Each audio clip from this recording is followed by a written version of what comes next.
Existe um momento, um único momento, em que tudo muda, um segundo em que o céu decide reescrever destinos, em que a natureza cobra uma dívida que ninguém sabia ter contraído.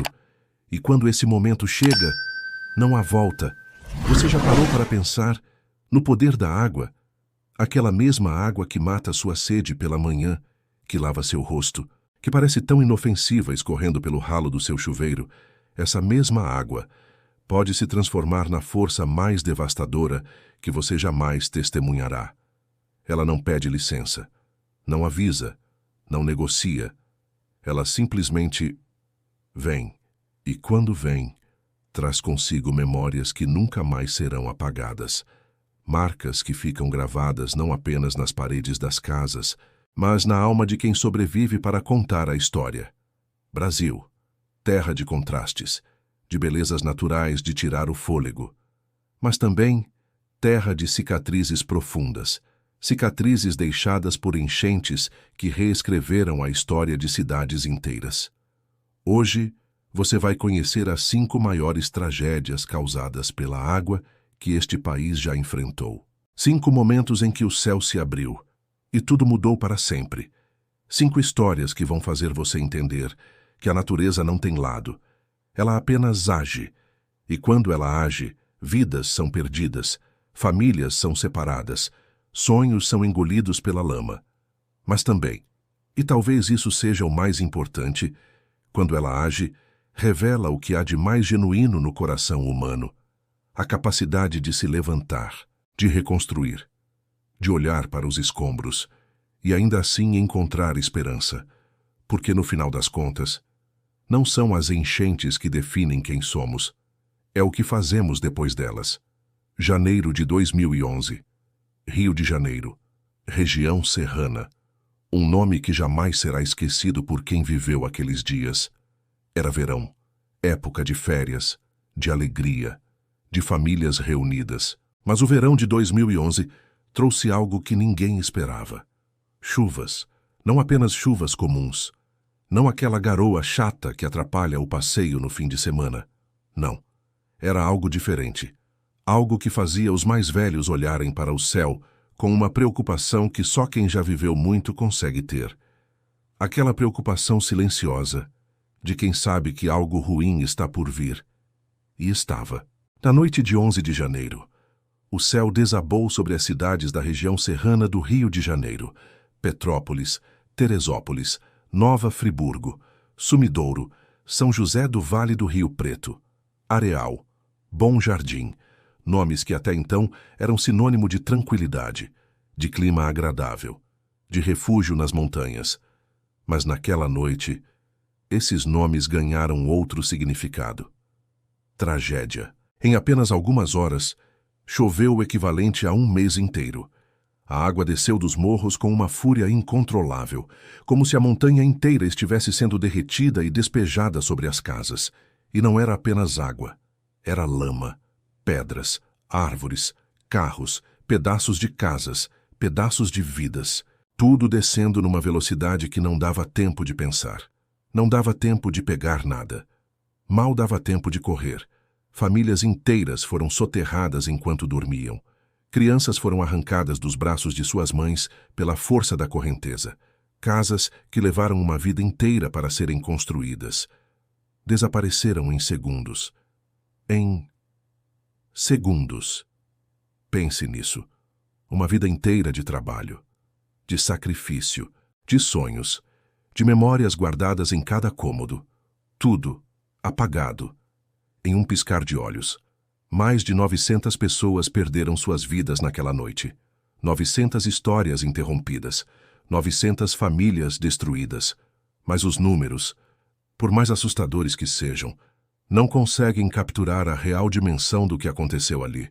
Porque tragédia não se mede apenas em números.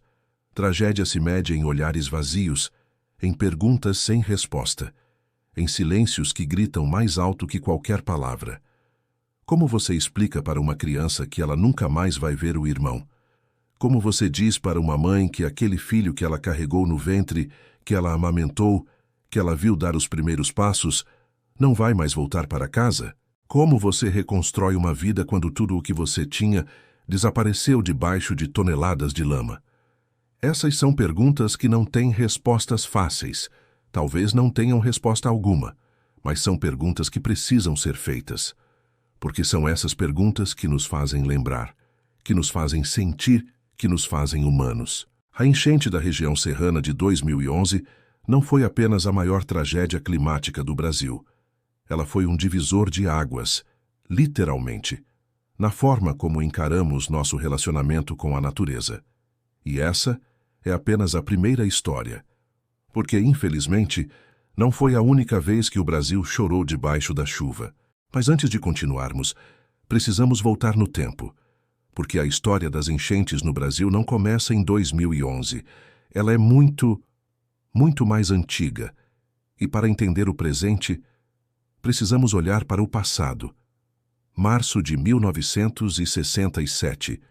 Rio de Janeiro novamente. Naquela época, a cidade ainda era a capital cultural do país, o coração pulsante do Brasil, onde tudo acontecia. Mas em março de 67, o que aconteceu foi uma das maiores catástrofes que a cidade já tinha visto até então. Chuvas torrenciais castigaram o rio por dias, dias intermináveis de água caindo sem parar. Os morros, aqueles mesmos morros que hoje são cartão postal quando vistos de longe, se transformaram em armadilhas mortais. Deslizamentos aconteciam um atrás do outro. A cidade simplesmente não conseguia escoar tanta água.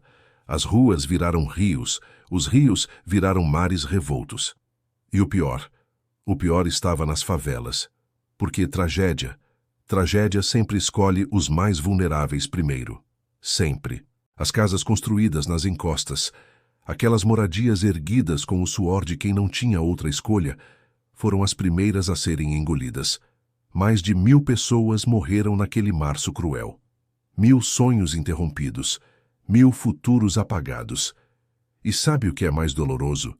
O que realmente parte o coração? É perceber que muitas dessas mortes, muitas dessas perdas, poderiam ter sido evitadas. Se houvesse planejamento urbano adequado, se houvesse moradia digna para todos, se houvesse cuidado. Mas não havia, e o preço dessa negligência foi pago com vidas, com sangue, com lágrimas que se misturaram à chuva que não parava de cair. Agora, avancemos algumas décadas. 2008.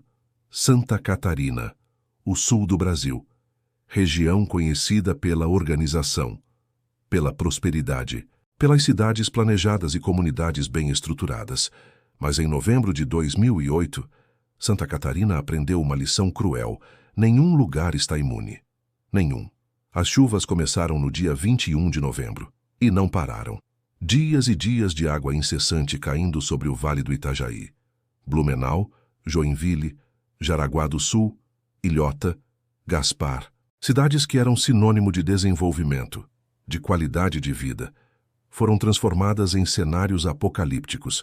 O rio Itajaí-Açu transbordou de uma forma nunca vista antes. A água subiu e continuou subindo. 17 metros acima do nível normal. 17 metros. Tente visualizar isso. Tente imaginar um prédio de 5 andares completamente submerso. Era isso. Era exatamente isso que estava acontecendo. Lojas do centro de Blumenau, aquelas mesmas lojas onde famílias faziam suas compras há gerações, ficaram completamente debaixo d'água. Carros flutuavam pelas ruas como se fossem barcos de papel. Mas não eram brinquedos. Eram vidas reais sendo destruídas. Mais de 130 pessoas morreram. Milhares ficaram desabrigadas. Perderam tudo. E aqui mora um detalhe que precisa ser dito. Porque quando falamos em perderam tudo, estamos falando de quê exatamente?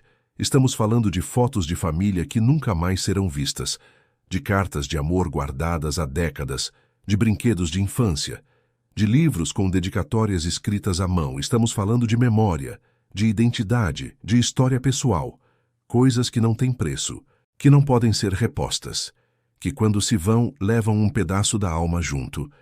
Um senhor de 70 anos, morador de Blumenau, foi entrevistado semanas depois da tragédia. Ele tinha perdido sua casa, perdido seus pertences, perdido quase tudo. Mas o que mais o machucava, o que realmente o destruía por dentro, era ter perdido o violão que seu pai lhe deu quando ele tinha 15 anos. Meu pai morreu faz 20 anos, ele disse com a voz embargada. Aquele violão era a única coisa física que ainda me conectava com ele. Eu tocava e sentia ele perto de mim. Agora ele se foi de novo. Isso é o que uma enchente faz. Ela não destrói apenas estruturas de concreto e tijolo. Ela destrói laços, memórias, pedaços da alma que nunca mais serão recuperados. E enquanto famílias choravam suas perdas, enquanto cidades tentavam se reerguer dos escombros, o Brasil assistia pela televisão. Assistia e esquecia. Porque essa é outra verdade dolorosa que precisa ser dita. Nós assistimos. Nos comovemos por alguns dias. Talvez até doemos algumas roupas velhas ou alguns trocados. Mas então, a vida continua. Voltamos às nossas rotinas. E aquela tragédia que parecia tão importante, tão urgente, vai sendo esquecida, até que aconteça de novo. E acontece. Sempre acontece. Porque não aprendemos, não mudamos, não nos preparamos. Continuamos construindo casas em áreas de risco. Continuamos desmatando encostas. Continuamos impermeabilizando o solo das cidades. E depois nos surpreendemos quando a água volta. Como se fosse uma surpresa. Como se fosse algo inesperado. Mas não é. Nunca é. A natureza sempre avisa. Sempre manda sinais. O problema é que escolhemos ignorar. Escolhemos acreditar que com a gente vai ser diferente. Que na nossa cidade não vai acontecer. Que desta vez vamos ter sorte, até que não temos. E então vem o choro. Vem o luto. Vem a pergunta que sempre chega tarde demais. Por que não fizemos nada antes? Mas tem uma história em particular que precisa ser contada com todo o cuidado que ela merece, porque essa história não fala apenas de água e destruição. Ela fala de algo mais profundo, mais humano, mais real. Janeiro de 1974. Tubarão, Santa Catarina, uma cidade tranquila, daquelas onde todo mundo conhece todo mundo, onde as portas ficam abertas e a vida segue num ritmo calmo e previsível. Até que não segue mais. No dia 23 de março, as comportas do destino se abriram sobre Tubarão. Chuvas intensas castigaram a região por dias. O rio Tubarão, que sempre foi parte da identidade da cidade, que deu nome ao lugar, começou a subir. E subiu rápido demais. A cidade foi completamente inundada. Casas submersas, ruas transformadas em canais, vidas interrompidas. Mas sabe o que marca essa história de forma especial? Não foram apenas os números, não foram apenas as perdas materiais. Foi a forma como a comunidade reagiu, porque ali, naqueles dias sombrios, algo extraordinário aconteceu. As pessoas se uniram de uma forma que talvez nunca tivessem se unido antes. Vizinhos que mal se falavam. De repente estavam dividindo o último pedaço de pão. Famílias que tinham perdido tudo. Ainda assim, abriam espaço em seus abrigos temporários para acolher outros que também não tinham para onde ir. Homens e mulheres formaram correntes humanas para resgatar desconhecidos presos em telhados. Crianças carregavam água potável para idosos que não conseguiam se mover. E ali, no meio do caos, no meio da destruição, surgiu algo bonito. Humanidade. Aquela humanidade crua, genuína, que só aparece quando tudo o mais é tirado. Quando não há mais status social, não há mais conta bancária, não há mais nada além de pessoas. Apenas pessoas, tentando sobreviver juntas. Um homem chamado Antônio, pescador de Tubarão, contou anos depois que aquela enchente foi ao mesmo tempo a pior e a melhor experiência de sua vida. Perdi minha casa, ele disse. Perdi meu barco, perdi meu ganha-pão, mas ganhei algo que nunca tinha tido antes. Ganhei irmãos, porque todo mundo ali, todo mundo se tornou família. Essa é a parte da história que geralmente não é contada. A parte em que a tragédia revela o melhor das pessoas. Não apenas o pior, Porque sim, enchentes destroem, matam, causam dor imensurável, mas também, às vezes, elas reconstroem algo que estava quebrado há muito tempo, a conexão humana, aquela conexão que a correria do dia a dia faz a gente esquecer, que o individualismo moderno faz a gente desprezar, mas que no finalzinho mesmo, é a única coisa que realmente importa. Agora, saltemos para um evento mais recente, dezembro de 2013, Espírito Santo. As chuvas de final de ano castigaram duramente o estado, especialmente a região metropolitana de Vitória. E aqui temos um padrão que se repete. As áreas mais pobres, as comunidades mais vulneráveis, foram as mais atingidas. Sempre são. Porque enchente tem endereço certo.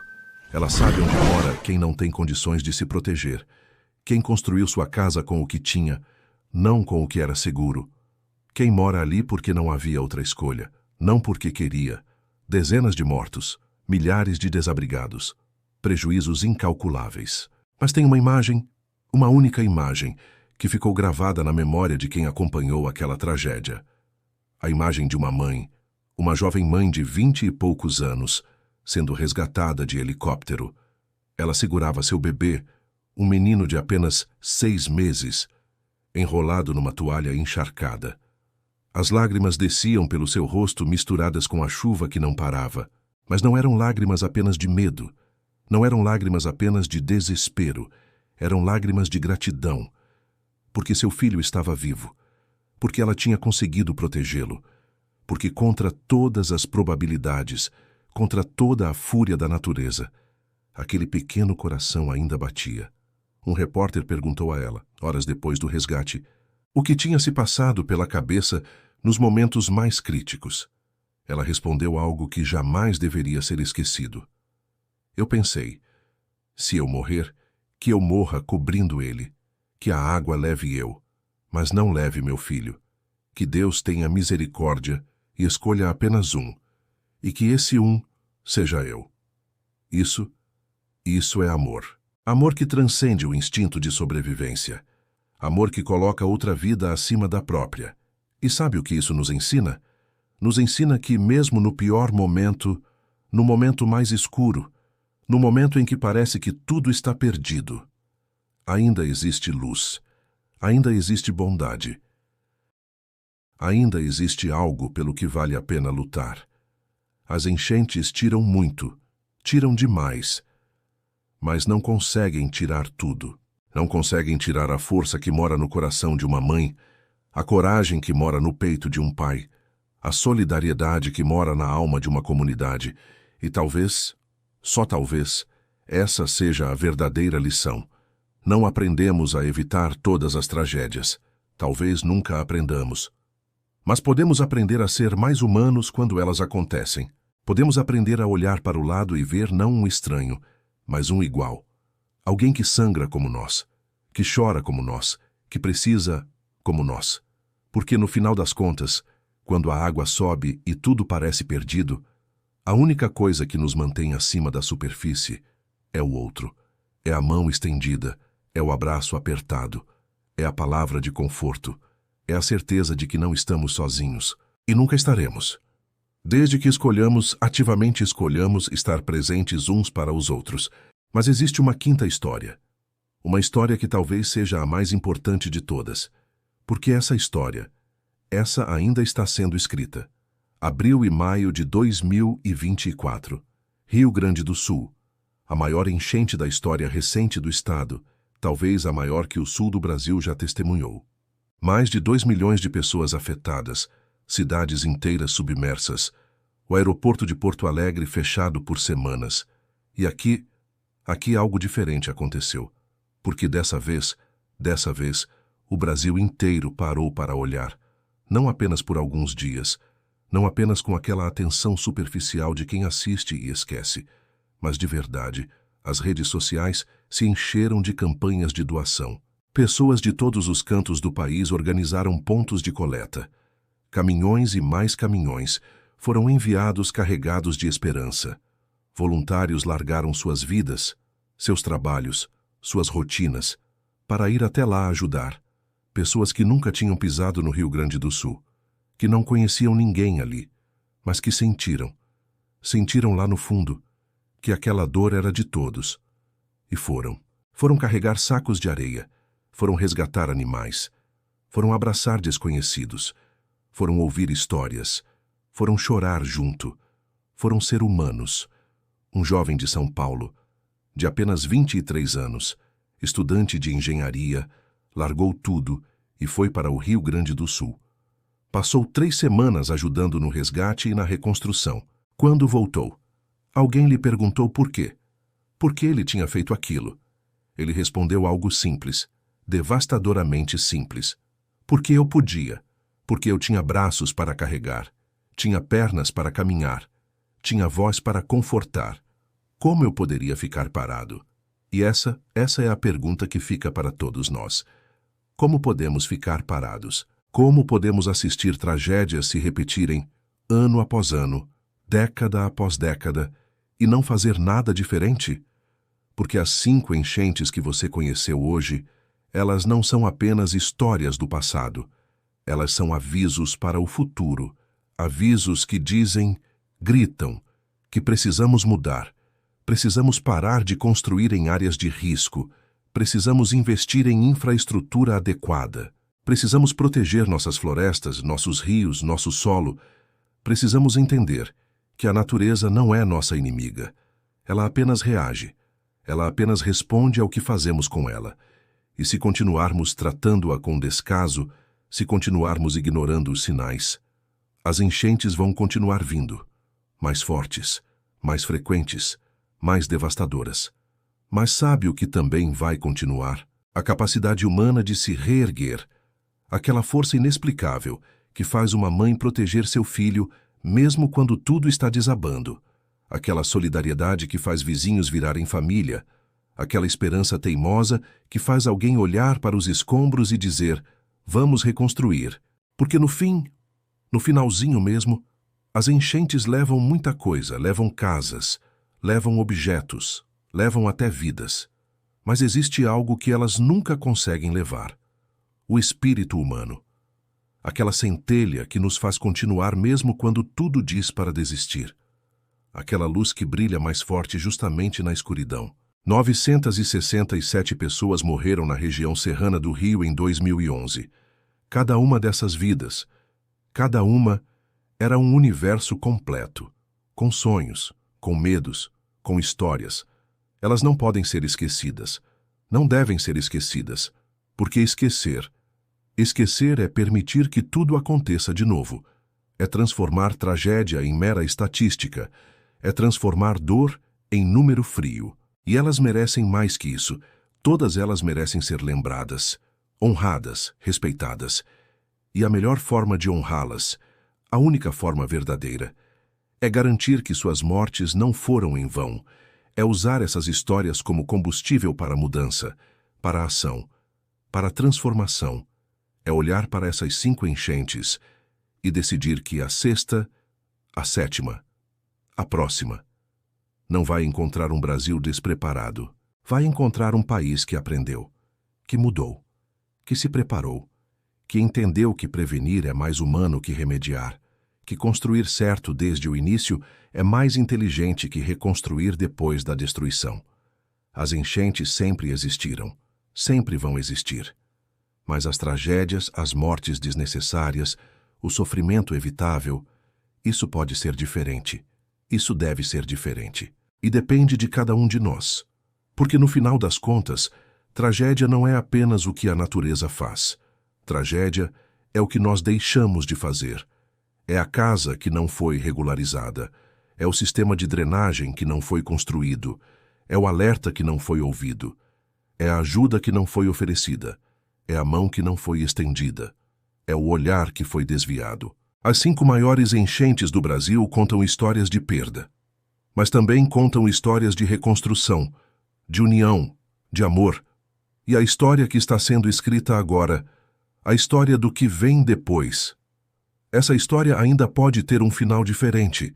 Pode ser a história de um país que finalmente aprendeu, que finalmente escolheu proteger seus rios ao invés de destruí-los. que finalmente decidiu cuidar das pessoas ao invés de abandoná-las, que finalmente entendeu que água não é inimiga, água é vida, e cabe a nós decidir se vamos respeitá-la ou continuar desafiando-a até que não haja mais volta, porque a próxima enchente, ela já está vindo.